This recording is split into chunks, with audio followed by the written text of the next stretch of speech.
தீபம் அகர்பத்தி ஒரு தெய்வீக அனுபவம். பக்தி கிளிட்ஸ் நேயர்களுக்கு அடியேன் உங்கள் சிவயோகி சிவசக்திமான் சுவாமிகள் வணக்கத்தை தெரிவித்துக் கொள்கிறேன். மகளாமுகி சம்பேந்தும் தன்னோ தேவி பிரஜோதயாத்.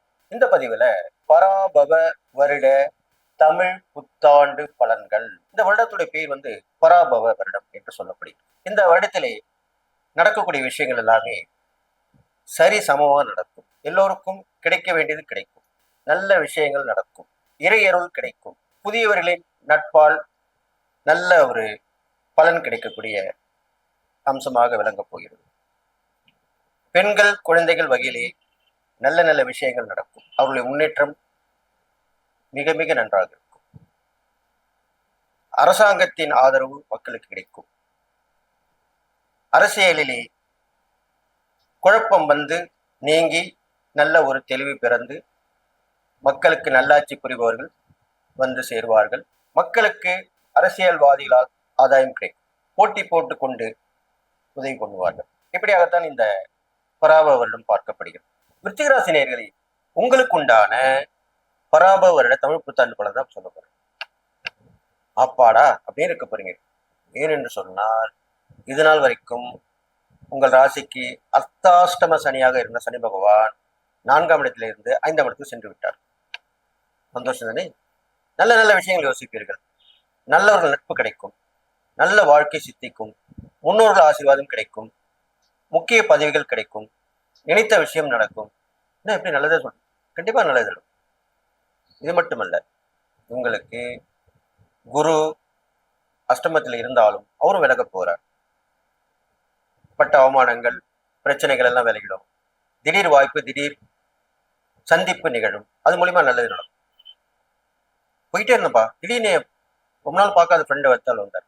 பார்த்தோம், மீட் பண்ணோம், அவ்வளவுதான், நல்லது நடந்துச்சு. இப்படிதான் சொல்ல போறீங்க. அதுக்கப்புறம் பாத்தீங்கன்னா, அடுத்து வரும் 3-4 மாதங்களுக்கு அப்புறம் பாத்தீங்கன்னாக்கா, உங்களுக்கு ஓய்வே இல்லாமல் உழைப்புக்கு போய் சுறுசுறுப்பா இருப்பீங்க. நிறைய கோயில்கள்லாம் போயிட்டு வருவீங்க. போகாத கோயிலுக்கும் போயிட்டு வருவீங்க. நீங்க நினைச்சு நிற்பீங்க, இந்த கோயில் போனா நல்லா இருக்குமே மனசுல நினைச்சிருப்பீங்க. அதெல்லாமே இப்ப நடக்கும். அது மாதிரி வாய்ப்புகள் வரும். நல்ல நேரம் போது அப்படித்தானே செய்யும். அதுனா உண்மை. அப்படித்தான் நடக்கும். அது இல்லாமல் உங்களுக்கு மனசோர்வு, மனக்குழப்பம் எல்லாமே நீங்கிடும். உடல் சம்பந்தப்பட்ட விஷயங்களும் கண்டிப்பா போயிடும். சுறுசுறுப்பா இருப்பீங்க. முருகப்பெருமானை அனுதினம் வழிபட்டு வர வேண்டும். அங்கே முருகப்பெருமான் ஆலயம் சென்றீர்களானால் குளம் இருக்கும். சொல்லுவாங்க இல்லையா, ஸ்தலம், விருட்சம், அந்த தீர்த்தம் சொல்லுவாங்க. அந்த குளத்துக்கு தான் தீர்த்தம் சொல்லுவாங்க. அது குளமா இருக்கலாம், ஏரியா இருக்கலாம், கடலா இருக்கலாம், எல்லாத்துக்குமே தீர்த்தம் தான் சொல்லுவாங்க. ஆறா இருக்கலாம். அப்படிப்பட்ட அந்த குளத்து நீரை எடுத்து நீங்கள் உங்கள் மேலே தெளித்து விட்டு அந்த முருகப்பெருமானை வணங்கி தீபங்கள் போட்டு 6 தீபங்கள் போட்டு 11 முறை சுற்றி வந்தீங்கன்னால் நல்ல நல்ல விஷயம் நடக்கும்.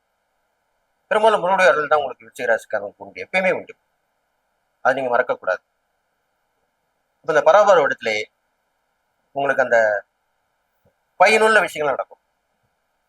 எதிர்பாராத விஷயங்கள்லாம் நடக்கும்.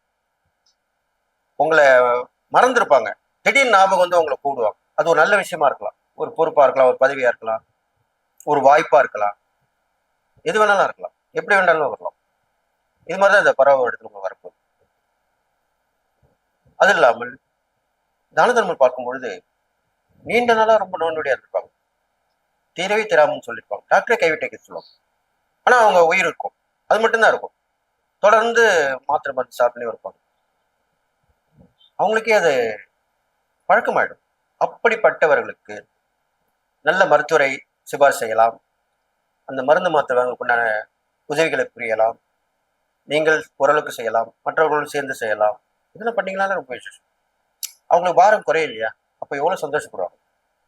இது மட்டும் இல்லை, நல்லா கேட்டுங்க. ஏழை எளியவர்களை பார்த்துருப்பீங்க.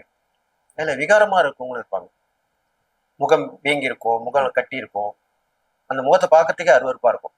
அருவருக்கத்தக்க ஆட்களுக்கு, அவர்கள் ஏழை எளியவர்களாக இருந்தால் அவங்களுக்கு நீங்க கண்டிப்பா பண்ணணும். இதான் சூட்சம பரிகாரம் விருச்சிக ராசிக்கு. அவர்களுக்கு அவங்க பார்க்கறதுக்கே அருவருப்பா இருக்கும், கிட்டே போக மாட்டாங்க. அப்படிப்பட்டவர்களை நீ போய் உதவி பண்றோம். கஷ்டப்பட்டு நம்ம பண்றோம் இல்லையா? ஒரு வேண்டுதல் பிரார்த்தனை செய்யறோமா இல்லையா? அங்க பிரதர்ஷனம் பண்றோம், மொட்டை அடிச்சுக்கிறோம், முட்டி போட்டு போறோம், தீயில இறங்கி நடக்கிறோம், இதெல்லாம் பண்றோமா இல்லையா? அப்ப இது பண்ணுவதற்கு என்ன? இதெல்லாம் செஞ்சீங்கனால கண்டிப்பா உங்களுக்கு நல்ல பலன் கிடைக்கும். அது இல்லாம விருச்சிக ராசிக்காரங்க பாத்தீங்கன்னாக்கா உங்களுக்கு மூத்தோருடைய ஆசீர்வாதம் கிடைக்கும். பூர்வீக சொத்து இருந்தா, அப்பா சொத்து இல்ல, தாத்தா சொத்து. தாத்தா சொத்து தான் பேரன் பேத்திக்கு சட்டமே இருக்கு. அப்பா சொத்து கூட நம்ம போயிட்டு சட்டுன்னு வாங்கிட முடியாது. ஆனா தாத்தா சொத்து உடனே கிடைக்கக்கூடிய அமைப்பு. அப்படிப்பட்ட சொத்துக்கள் கிடைக்கிறதுக்கு வாய்ப்பு உங்களுக்கு உண்டு. அது வந்துடும். அது வந்துட்டாலே உங்களுக்கு எல்லா பிரச்சனையும் தீர்ந்துடும். எப்பவுமே ஒரு விஷயம் நடந்தா கண்டிப்பா பணம் தானே பத்தும் செய்யும். அந்த பணம் பல வழியில வந்துடும். ஒரு வழியில வந்தாலுமே நீங்க பல வழியில செலவு பண்ணணும். பணம் செலவு பண்றதுக்கு தானே. அந்த பணத்தை வச்சுக்கிட்டு என்ன பண்ண முடியும்? ஒன்றும் பண்ண முடியும். அப்போ உங்க பிரச்சனை எல்லாமே தீரப்போகுது அப்படின்னு சொல்லி இந்த பராபர இடத்துல விருச்சிக ராசிக்காரர்களுக்கு இந்த இறைப்பறிகம் தான் பண்ணிட்டு வாங்க. கண்டிப்பா நல்லது நடக்கும். இது இல்லாமல் எல்லோரும் அரவணைத்து செல்லுங்கள். உங்களுடைய கோபத்தை விடுங்கள். பிடிவாத குணத்தை தளர்த்திக் கொள்ளுங்கள். பழி வாங்கும் உணர்வை அறவே நீக்கி விடுங்கள். இது பண்ணினாலே போதும். அது உங்களுக்கு அடிக்கடி வந்து போகும். உங்க ராசிக்காரர்களுக்கு உரியதான். அதை நீங்க அறவே தவிர்த்துருங்க. நம்ம நல்லா இருக்குமா, மற்றவங்களும் நல்லா இருக்கும் அப்படின்னு நினைச்சிங்களா? எல்லோருக்கும் எல்லாமும் அப்படி நினைச்சாலே போதும். இப்படி பண்ணிட்டு வந்தீங்கனாலே உங்களுக்கு இறைசக்தி அருளாலும் நல்லது நடக்க போகுது. நல்ல ஒரு பயனுள்ள வாழ்க்கை அமையும். எதிர்பாராத சந்திப்பு வாய்ப்புகளும் வந்து உங்களுக்கு கிடைக்கும் சொல்லி இந்த பராப வருடத்திலே நீங்கள் முக்கியமான ஒரு நபராக திகழ போறீர்கள். இவரா எப்படி அப்படின்னு சொல்லுவாங்க. அப்படி ஒரு கேள்விக்குறியாக இருந்த நீங்கள் ஒரு ஆச்சரியக்குறியாக மாறப்போகிறீர்கள் சொல்லி எல்லா நலமும் வளம் பெற்று வாழ்வீர்கள் என்று வாழ்த்தி விடுவீர்கள். நன்றி, வணக்கம்.